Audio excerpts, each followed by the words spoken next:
Bos, nih kita dari tadi ketawa-ketawa, sebenarnya lagi pusing, Bos. Hah? Bukannya kita lagi bahagia? Iya sih, bahagia karena sudah prepare. Cuman ada satu hal yang tadi juga Pak Abin ngomong tuh, ada benernya. Beras nggak ada, Pak. Oh, beras. Kan situ kan jual di Besi Pangan nih. Yang penting amanin saya dulu ya sama teman-teman. Kan tadi saya udah ngomong, gitu ya. orang di ruangan ini saya amankan. Asik. Saya sudah sampaikan itu. Itu bener loh, itu kita.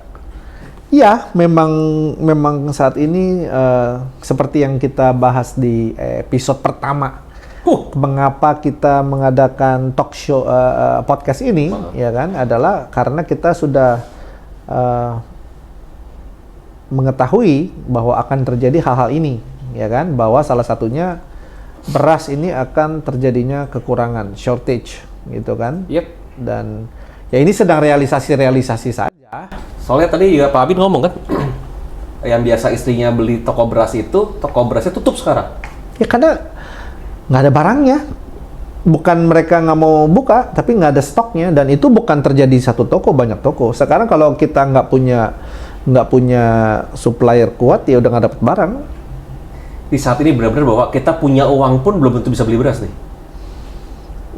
Saat ini saya tidak katakan demikian. Saat ini mungkin masih ada sisa-sisa stok. Aduh. Ya kan? Tapi sudah banyak supplier beras ataupun di minimarket, supermarket sudah sangat sedikit sekali. Tapi ya tentunya jangan karena ucapan ini nanti habis ini borong beras nih. Saya salah juga ngomong beras ya. Nggak begitu ya. Tapi lebih mengajak kita mempersiapkan diri.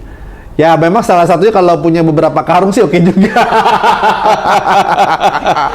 Ya, tapi bukan nanti nimbun, tapi juga nggak ada barangnya apa mau ditimbun juga. Jadi masif buying gitu kan? Nggak bisa sih. Sekarang barang yang punya barang itu yang berkuasa.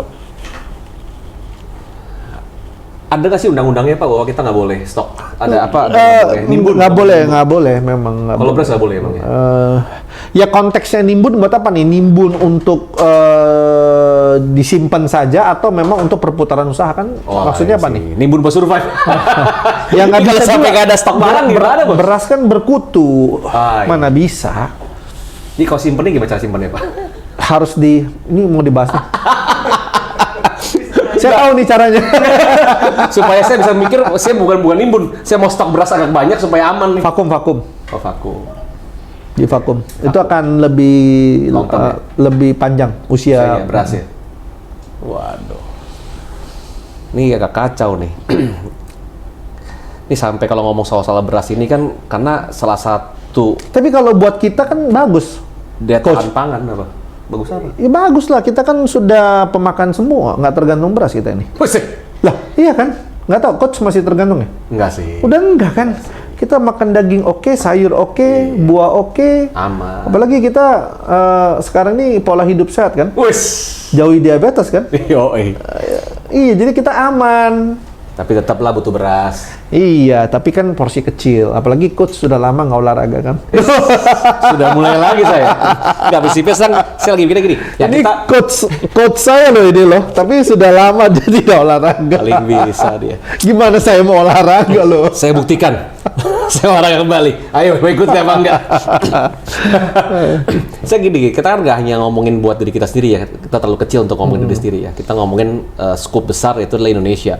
Kalau sampai Indonesia kehilangan atau tidak ada kelangkaan beras, ini akan menjadi tragedi buat saya.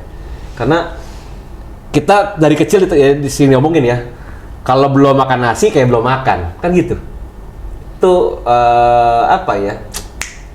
Yang sering dibincangkan kalau kita mesti makan nasi, kalau belum makan nasi belum makan berarti. Nah, ini kan berarti kalau sampai beras langka, ini kan jadi masalah di Indonesia sebenarnya. Saya tidak mau berasumsi. Saya tidak ingin berasumsi apakah ini akan sampai tidak ada beras sama sekali karena saya tidak punya data yang seakurat itu. Tapi yang saya bisa pastikan memang persediaan beras sudah sangat terbatas. Dan bahkan setahu saya harga beras saat ini sudah tinggi sekali ya. Tidak lagi terkontrol ya karena memang tidak ada barang. Dulu bisa dari dulu. Zaman tahun berapa? Tahunnya anggap 2022, 2023 2022 11.000 itu beras bagus. Oh gitu ya? Ya, Betul. Sekarang Betul. 13.000, 13,5 Beras jelek. belas selek. Seliter. Seliter. Berarti itu kalau harga sekilonya dikali dikali itu kan liter per kilo. sekilo kan 3/4 kilo. 3/4 kilo. Berarti ya dikali aja coba. Itu kurang lebih bisa Seliter 3,4 kilo. berarti kurang lebih 16.000 per kilo. Memang segitu harga sekarang. Amazing. Ini kita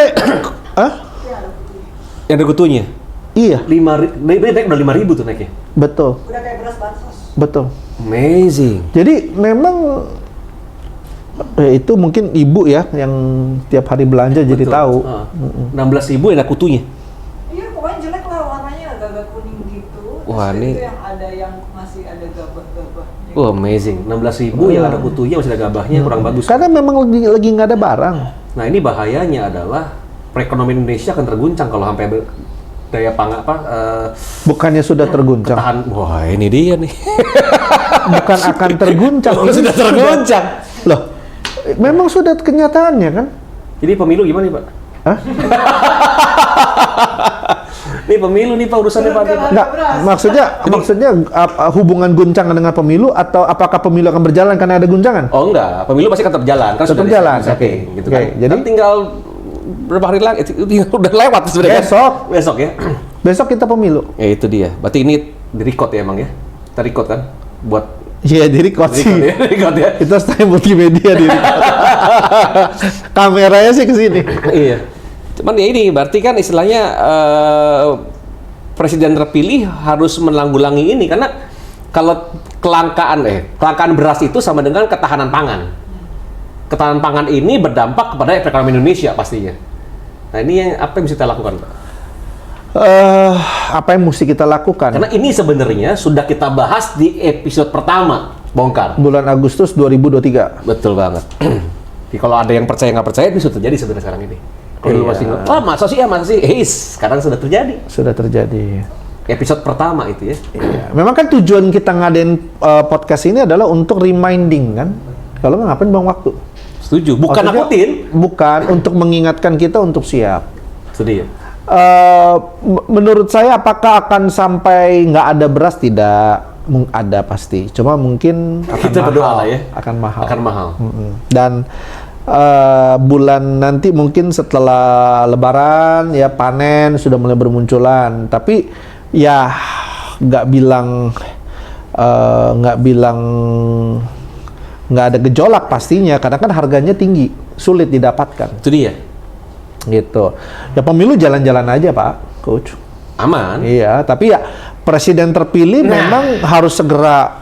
Loh, Menanggulangi. bukannya Pak Jokowi juga mengingatkan pada saat lagi kampanye waktu lagi pidato dia mengingatkan presiden terpilih segera harus meningkatkan kekuatan pangan. Langsung diperintahkan diinstruksi siapapun presiden terpilih itu agenda utama. Tapi kan kadang ini sedikit ngomong tentang politik lah ya. Sedikit sharing-sharing aja nih. Ini kan dikaitkan bahwa kelangkaan beras ini karena bantuan sosial, bansos itu kan. Pernah dengar nggak? Pasti ada pengaruhnya. Bukan cuma beras yang kekurangan. Akibat bansos. Bukan cuma beras yang kekurangan, Coach. Habis? Uang baru saja kekurangan. Gara-gara kemarin Imlek. Enggak lah. Butuh angpau uang baru. Imlek itu minoritas, Coach. Mana bisa sedot uang baru sebanyak itu. Susah tukar uang baru. Ya memang. Susah. Sampai bank itu tuh nggak ada stok. Jadi bukan hanya Kenapa beras. sih bisa gitu? Wah, harus disebut nih, Coach. Dia tahu aja dipancing. Ini maksudnya kemana? Dia tahu aja dipancing. Ya nggak apa-apa coba. Ya yang saya bisa sampaikan, kondisi saat ini bukan hanya beras yang kekurangan. Iya. Tapi uang pecahan itu juga sangat kekurangan. Ini emang karena bos udah tahu mau lari kemana lari udah tahu dia.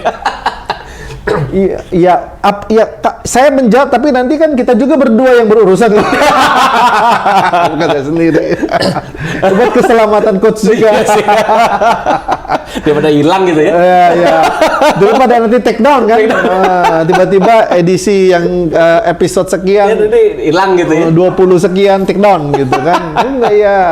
Karena ini lagi hangat-hangat ya. Ini kan kalau di saat ini kan Coach nggak tahu ya, tukar duit itu lagi sulit. Oh, udah ngalamin kemarin kan? Oh ya sama kan? Sama, ya? Iya, saya sampai kebingungan. Sampai akhirnya yang bisa menukar uang baru itu adalah salah seorang triliuner di Indonesia. Jadi saya minta tolong dia. Wah, luar biasa. Siapa namanya? Nggak enak ngomong. Triliuner sih, woi. Punya kenalan triliuner. Maksudnya gini. Jarang-jarang. Maksudnya level triliuner baru bisa nuker. dapat. Wah, saya bisa dong. Oh, berarti kamu triliuner. Bukan, orang dalam. Orang dalam. Nggak, tapi teller bang. Jadi gini, memang saya mau menyampaikan memang sulit, bukan nggak ada sih, sulit. Sulit. Nukernya sulit. Nah, impact-nya ke perekonomian kita akan gimana nih, Pak, depannya? Oke, bicara ekonomi ke depan nggak mungkin lebih mudah. Kita sudah lihat semua, ya. Gejolaknya itu banyak dari luar, dari luar negeri, dari dalam negeri, ya kan, dari cuaca, banyak sisi ya, banyak sudut ya. Otomatis bicara perekonomian tidak akan lebih mudah. Kita harus semakin kreatif, ya. Jadi jangan berharap bukan cuma tahun ini, ya. Tahun-tahun yang akan datang ya, akan banyak pekerjaan yang tereliminasi, akan banyak. Ada satu perusahaan, Pak. Saya baru di hampir di hire, tapi akhirnya nggak jadi.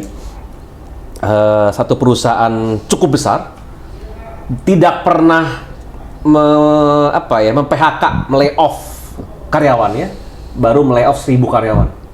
Oh, itu akan sering kedengaran nanti ke depan. Tahu perusahaannya? Yes. Apa tuh? Ada. Nanti kita bahas. Jangan sebutin, nggak enak, merah. Coba setidaknya itu adalah salah satu perusahaan marketplace. Kalau ekonomi udah pasti nggak semakin Itu 1.000 layoff, 1.000 orang di layoff. Gila. Ada beberapa faktor, Coach. Satu, memang teknologi mengurangi banyak kesempatan peluang kerja. Iya. Dua, faktor ekonomi luar negeri. Iya. Oh iya. Ya, ketiga, faktor ekonomi dalam negeri dan juga kebijakan-kebijakan. Saya bicara kebijakan-kebijakan, ya kan? Ini pengaruh sangat ya. Yes. Contoh pajak. Yap. Wah, ini tahun ini pusing nih. Berubah lagi. Ada perubahan, Bos. Ya, bukan hanya perubahan. Nanti saya konsultasi ya, tak gitu ya. Biar juga ngatur pajak nih. Pajak, ya kan, lalu juga kebijakan regulasi pemerintah. Bicara, kalau tadi yang dari luar negeri salah satunya pupuk tuh. Oh iya. Pupuk kan mahal tuh. Iya, pupuk mahal. Di zaman dulu, 1 liter minyak bisa beli 2 kilo beras. 18.000 1 liter minyak bisa beli 2 kilo beras, oke? Ya.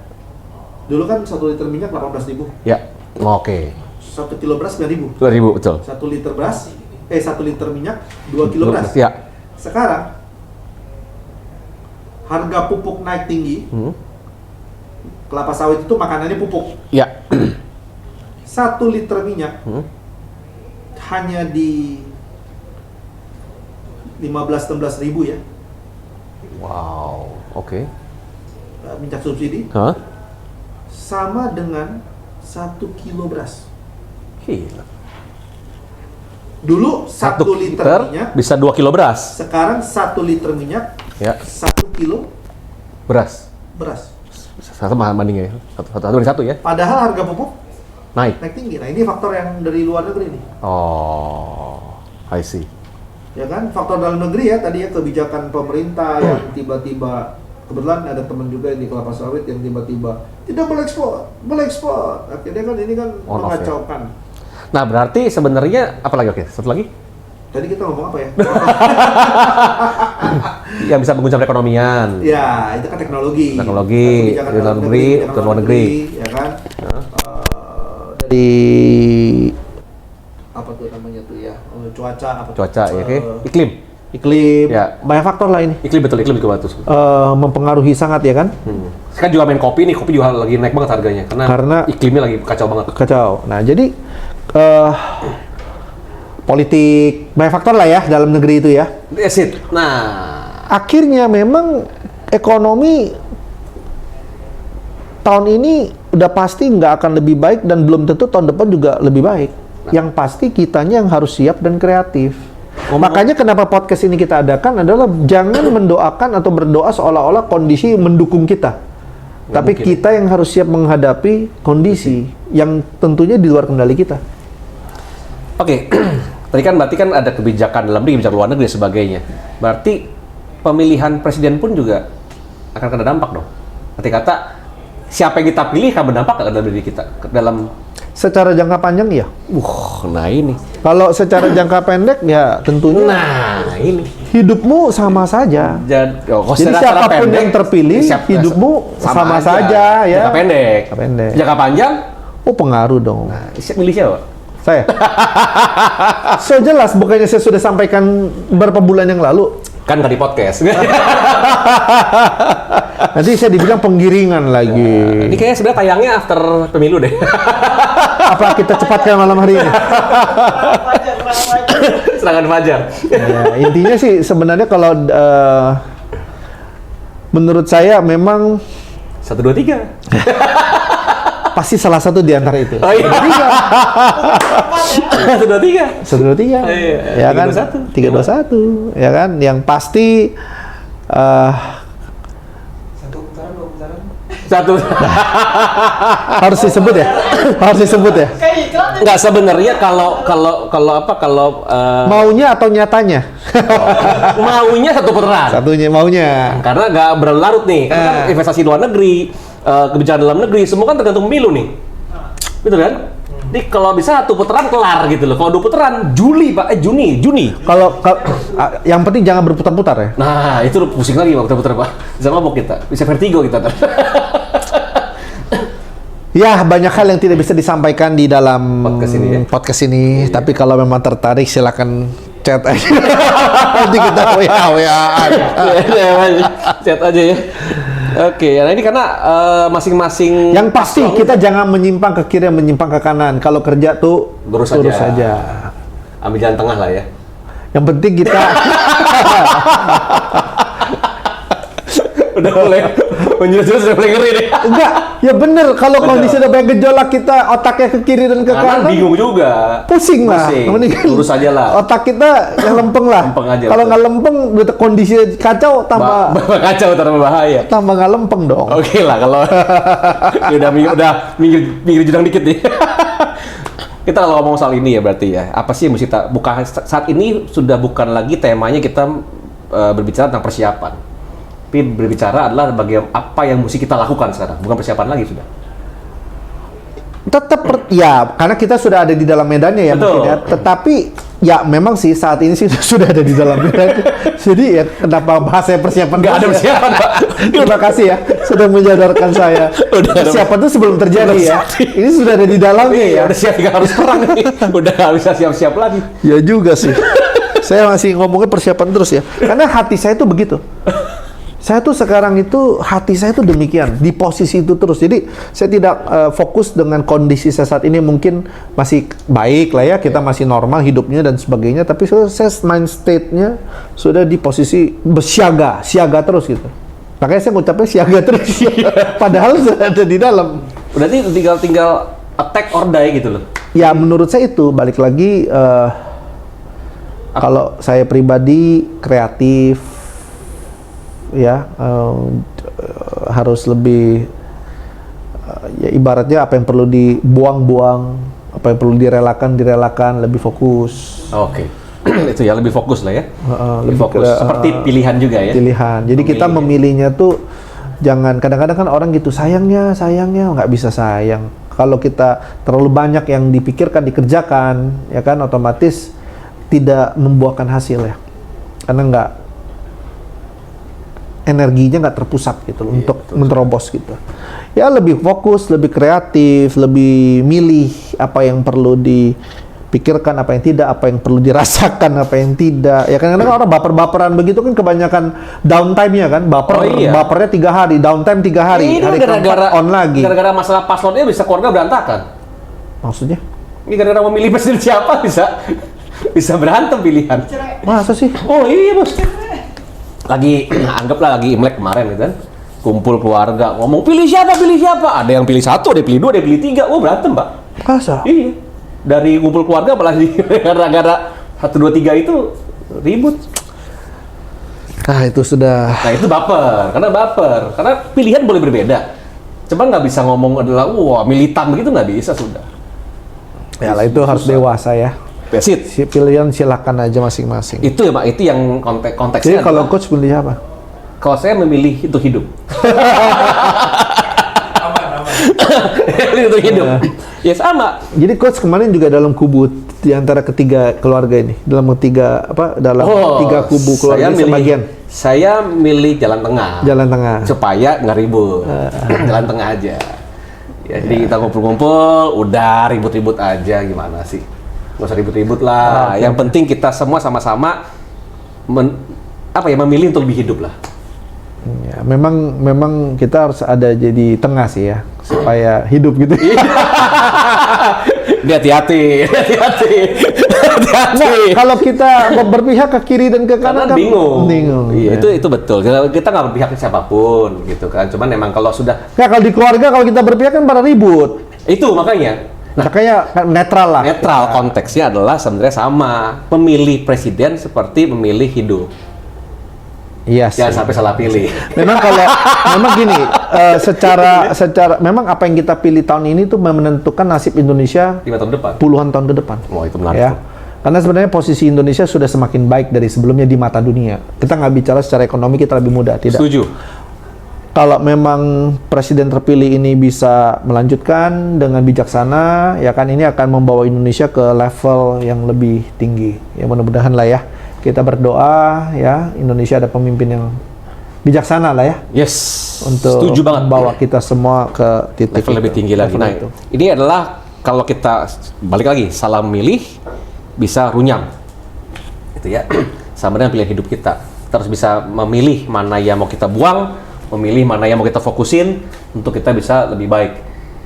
Itu yang harus kita lakukan saat ini. Karena sekali lagi kita bukan sedang bersiap-siap sudah. Kita sudah sedang di dalam medan pertempuran. Kita harus memilih nih mana yang perlu saya buang, mana yang perlu saya gas, kan gitu kan? Ya salah satu persiapannya itu. Oke, masih persiapan tuh berarti ya? Ya kalau saya terus persiapan untuk waktu-waktu yang akan datang. Jadi saya pokoknya tidak hidup di saat ini, tidak terlena lah. Jangan terlena. Itu sangat karena banyak orang kan terlena kan semua jadi orang-orang yang hidupnya matanya hanya memandang pendek. Itu dia sama gini Pak. Ini kan menarik sekali ya. Ini sedikit masuk adalah kenapa banyak orang yang tidak sadar bahwa diri sedang sakit. Banyak orang tidak sadar diri sedang sakit. Seperti adalah gini ya. Ada yang pernah ngomong adalah pernah tahu nggak angin duduk tiba-tiba lewat meninggal. Padahal kalau dicek-cek itu ternyata jangan-jangan itu orang kena diabetes. Kan sangat ada yang begitu kan? Karena diabetes itu bisa mematikan syaraf sampai dia tidak sadar, dia tidak tahu diri sedang sakit. Dia sedang mencari symptoms atau gejala. Dulu gejala timbul, baru cek. Kan gitu. Sama diri kita. Kadang kita merasa nggak sadar, oh masih baik-baik saja, nunggu gejala. Kadang-kadang gejala itu nggak tampak dan nggak kelihatan. Iya sih. Setelah kita harus bersiap-siap. Sama halnya kita harus tiap 3 bulan, 6 bulan sekali minimal kita cek kesehatan. Kalau dia ada diabetes, hati-hati juga. Kan syaraf bisa mati semua. Sama dengan diri kita. Gitu, Bos. So, tiap 3-6 bulan check up lah. Ya. Bukan kesehatan ya, check up kondisi ekonomi, check up kondisi kesehatan, check up segalanya sebenarnya. Itu salah satu persiapan untuk bisa lebih baik ke depannya. Itu yang harus kita lakukan sekarang ini. Iya. Itu Pak ya, betul ya? Jadi gimana Pak? Pilih siapa? Tetap. Supaya beras bagus, Bos. Hah? Supaya beras bagus. Ya memang sedih ya kalau kita bicara pangan ya, karena Indonesia ini kan subur. Memang harus ada pemimpin yang memprioritaskan, memfokuskan untuk sektor ini. Pertanian lah ya. Pertanian, perkebunan, apapun bentuknya. Karena Ya, subur tanah kita. Harusnya kita ini ekspor keluar. Duren, durian Indonesia the best man. Harusnya, tapi kalah sama teman kita satu. Negara sebelah. Ya itu ya yang disedihkan ya. Kopi kita, the best kopi kita. Pernah minum kopi, cobain. Taste pertamanya itu ada manisnya. After taste-nya kayak ada madunya. Itu hanya kopi Jawa Barat, Pak. Ada lagi kopi lain yang begitu juga sih modelnya. Cuman Indonesia kopi juga bagus. Sayang aja belum terlalu di. Iya sih. Iya. Beras juga sama. Tapi kalau kita mah udah siap sih ya, harusnya kita nggak ada beras juga bisa makan yang lain lah ya. Bisa, makanya teman-teman ya siap. Santai aja lah. Santai aja. Ya kalau beras lagi mahal makanlah yang lain. Tepung di beras bukan ya? Hah? Beras ada, tepung beras. Tepung beras ada. Tepung ribu gandum. Gandum dari mana? Tepung singkong ada sekarang. Jadi sebenarnya kalau kita mah fleksibel lah. Makan singkong oke, makan ubi oke, makan jagung oke. Wes. Kalau saya sih oke, kalau coach gimana? Sama, oke Ya, juga saya. Kita mah live lah dimanapun kondisi apapun. Yang penting kita adaptable ya kan, kreatif, fokus, lewat semua. That's it. Kreatif, fokus, memilih harus dipilih. Mudah menyesuaikan diri. Yes, adaptif. Ingat jangan salah pilih. Kalau salah pilih bisa runyam 5 tahun ke depan, sampai 10 tahun ke depan gitu ya. So, itu yang harus kita lakukan saat ini. Betul. Ya, jadi fokus, memilih yang tepat, memilih yang baik. Apapun itu bentuknya, pilih presiden, pilih pilihan hidup. Yang perlu dibuang, yang perlu ditancap gitu ya, supaya hidup kita lebih baik. Mantap. Setuju ya? Oke, so semoga bisa tercerahkan pada episode hari ini. Ingat, pilihan di tangan Anda. Thank you semuanya.